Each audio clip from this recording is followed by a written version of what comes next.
बार बार मैंने इस बात को कहा है कि बिहार प्रधानमंत्री जी की प्राथमिकताओं में है और बिहार में बार बार उनका आना, ये मुझे लगता है शायद 9वीं बार पिछले 1 साल में, जब से केंद्र में तीसरी बार प्रधानमंत्री जी के नेतृत्व में एनडीए की सरकार बनी है, 9वीं बार उनका बिहार आना अपने में दर्शाता है कि एक विकसित बिहार का संकल्प प्रधानमंत्री जी के लिए कितनी बड़ी प्राथमिकता है। ऐसे में आज एक बार फिर हज़ारों करोड़ों की सौगात बिहारियों को वो समर्पित करके जाएंगे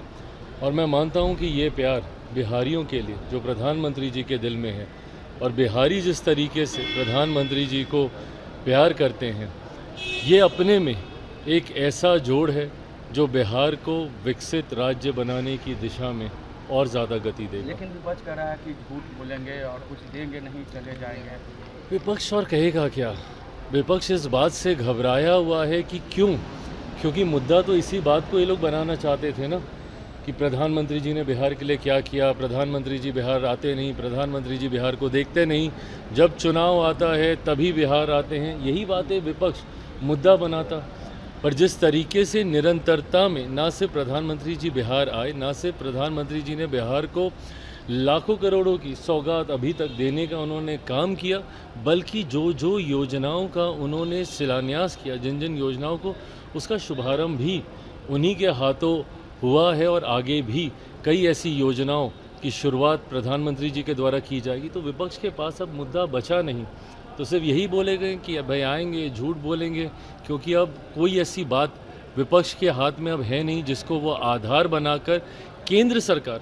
या प्रधानमंत्री जी या हम लोग की डबल इंजन की सरकार के ऊपर वो किसी भी तरीके का प्रहार कर सकें। राजद ने ट्वीट किया है और कहा है कि पिंडदान करने आ रहे हैं नीतीश कुमार जी का और राजनीतिक। गलत बात है ना, किस तरीके की शब्दावली है ये? इस तरीके से भाई बार बार मैंने कहा है कि आप कीजिए ना, नीतियों के ऊपर आप सवाल उठाइए, एसआईआर को लेकर आपने मुद्दा बनाया हुआ है, बनाइए, इन सारी बातों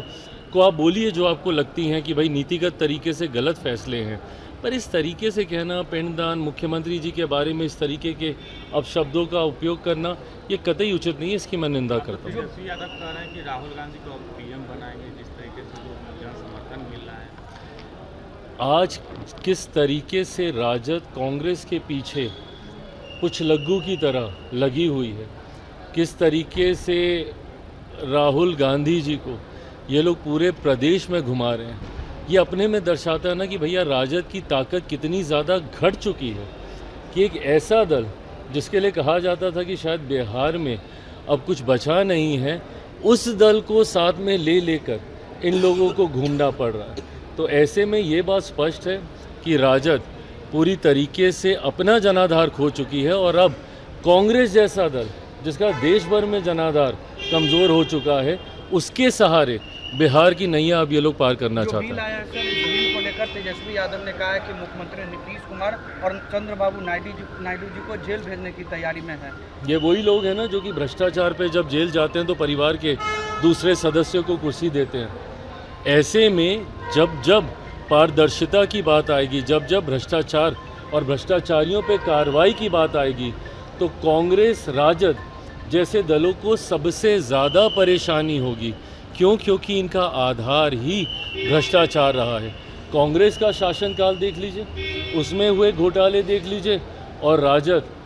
के घोटालों का जिक्र तो देश ही नहीं दुनिया में लोग करते हैं। तो ऐसे में जब केंद्र की सरकार भ्रष्टाचारियों के खिलाफ ऐसे बिल लेकर आएगी तो सबसे ज़्यादा तकलीफ इन्हीं लोगों को होगी। अगर आप ये वीडियो YouTube पर देख रहे हैं तो हमारे चैनल को सब्सक्राइब कर बेल आइकन दबाएं और Facebook पर देख रहे हैं तो हमारे पेज को लाइक करें।